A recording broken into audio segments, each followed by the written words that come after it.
27 ವರ್ಷ ಆದಮೇಲೆ ರಾಷ್ಟ್ರದ ರಾಜಧಾನಿಯಲ್ಲಿ ಒಂದು ಗೆಲುವು ಕೊಟ್ಟಿರುವಂತದ್ದು ಇಡೀ ದೇಶಕ್ಕೆ ಒಂದು ಸಂದೇಶ ಕೊಡ್ತೀವಿ. ಕುಂಭಮೇಳ ಆದಮೇಲೆ ಕುಂಭಮೇಳದ ಒಂದು ಸಕ್ಸಸ್ಫುಲ್ ಹಿಂದೂ ಯಾತ್ರೆ ಆದಮೇಲೆ ಜನಕ್ಕೆ ಅನ್ಸಕ್ ಶುರುವಾಗಿದೆ ಈ ದೇಶಕ್ಕೆ ಭಾರತೀಯ ಸಂಸ್ಕೃತಿ ಹಿಂದೂ ಪರಂಪರೆ ಇದು ಬಹಳ ಮುಖ್ಯ ಅಂತ ಅನಿಸಿದೆ. ಯಾಕೆಂದ್ರೆ ಡೆಲ್ಲಿಯಲ್ಲಿ ವಾಸ ಮಾಡುವಂತ ಬಹಳಷ್ಟು ಜನ ಉತ್ತರ ಪ್ರದೇಶದಿಂದ ಬಂದಂತವ್ರೆ ಮತ್ತು ಅಲ್ಲಿ ನರೇಂದ್ರ ಮೋದಿಯವರ ವರ್ಚಸ್ಸು ಕೂಡ ಅವರ ಅಂತಾರಾಷ್ಟ್ರೀಯ ನೀತಿಗಳು ಮೊನ್ನೆ ಮಂಡಿಸಿದಂತ ಬಜೆಟ್ 12 ಲಕ್ಷದವರೆಗೂ ಏನು ಟ್ಯಾಕ್ಸ್ ಫ್ರೀ ಕೊಟ್ಟರು ಅದು ಕೂಡ ಡೆಲ್ಲಿಯ ಜನತೆಗೆ ಬಹಳ ಅನುಕೂಲ ಆಗಿರುವಂತದ್ದು. ಹೆಚ್ಚು ಟ್ಯಾಕ್ಸ್ ಅನ್ನ ಕಟ್ಟುವಂತ ರಾಜ್ಯಗಳಲ್ಲಿ ಮಹಾರಾಷ್ಟ್ರ ಬಿಟ್ಟರೆ ಡೆಲ್ಲಿ ಮತ್ತು ಬೆಂಗಳೂರೇ ಜಾಸ್ತಿ. ಹೆಚ್ಚು ಜನರಿಗೆ ನಮ್ಮ ಈ ಬಾರಿಯ ಬಜೆಟ್ ಇಂದ ಅವರಿಗೆ ಅನುಕೂಲ ಆಗಿದೆ. ಕೇಜ್ರಿವಾಲ್ ಪ್ರಾರಂಭದಲ್ಲಿ 10 ವರ್ಷದಿಂದ ಬಂದಾಗ ಅವರು ಕೆಮ್ಕೊಂಡು ಟವಲ್ ಕಟ್ಕೊಂಡು ದಿನ ನೆಗಡಿ ಜ್ವರ ಅಂತ ಹೇಳ್ಕೊಂಡು ಒಂದು ವ್ಯಾಗನಾರ್ ಹಳೆ 50,000 ರೂಪಾಯಿ ವ್ಯಾಗನಾರ್ ಅಲ್ಲಿ ಬಂದ್ರು. ಈಗ ವ್ಯಾಗನಾರು ಇಲ್ಲ, ಟವಲ್ಲು ಇಲ್ಲ, ಕೆಮ್ಮು ಇಲ್ಲ, ಎಲ್ಲ ಹೊರಟೋಗಿದೆ. ಈಗ 30 ಬೆಡ್ರೂಮ್ ಇರುವಂತ ಒಂದು ದೊಡ್ಡ ಮಹಲ್ ಅನ್ನ ಕಟ್ಟಿದ್ದಾರೆ, ಶೀಶ್ ಮಹಲ್.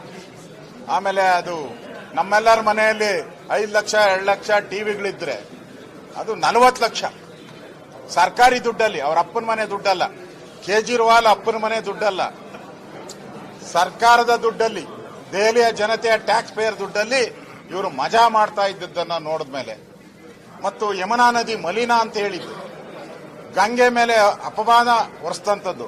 ಗಂಗೆ ನಾವೆಲ್ಲ ಪೂಜೆ ಮಾಡೋ ನೀರದು, ಇಷ್ಟು ವರ್ಷ 1000 ವರ್ಷ ಮಲಿನ ಆಗದಿದ್ದು ಏಕಾಏಕಿ ಇವಾಗ ಮಲಿನ ಆಗೋಯ್ತಾ? ಇದು ಕೂಡ ಜನರಿಗೆ ಹರ್ಟ್ ಮಾಡಿರೋವಂಥದ್ದು.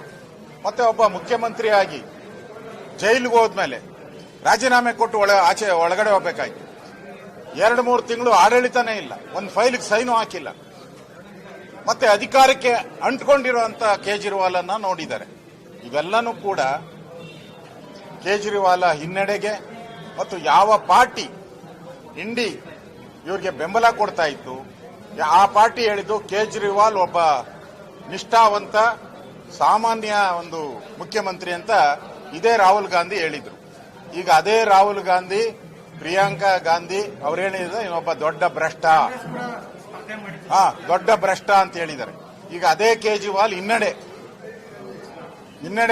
ಮುಖ್ಯಮಂತ್ರಿ ಹಿನ್ನಡೆ.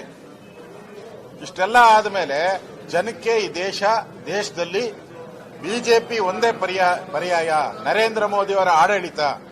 ಇದು ಮುಂದಿನ ಕರ್ನಾಟಕದ ಚುನಾವಣೆಗೆ, ಮುಂದಿನ ತೆಲಂಗಾಣದ ಚುನಾವಣೆಗೆ ಇದೊಂದು ದಾರಿದೀಪ. ಇವತ್ತು ಕರ್ನಾಟಕದಲ್ಲಿ 5 ಗ್ಯಾರಂಟಿ ಕೊಟ್ಟು ದಿನನಿತ್ಯ 5 ಗ್ಯಾರಂಟಿ ಅಂತಾರೆ, ಒಂದು ಡೆವಲಪ್ಮೆಂಟ್ ಆಗಿಲ್ಲ.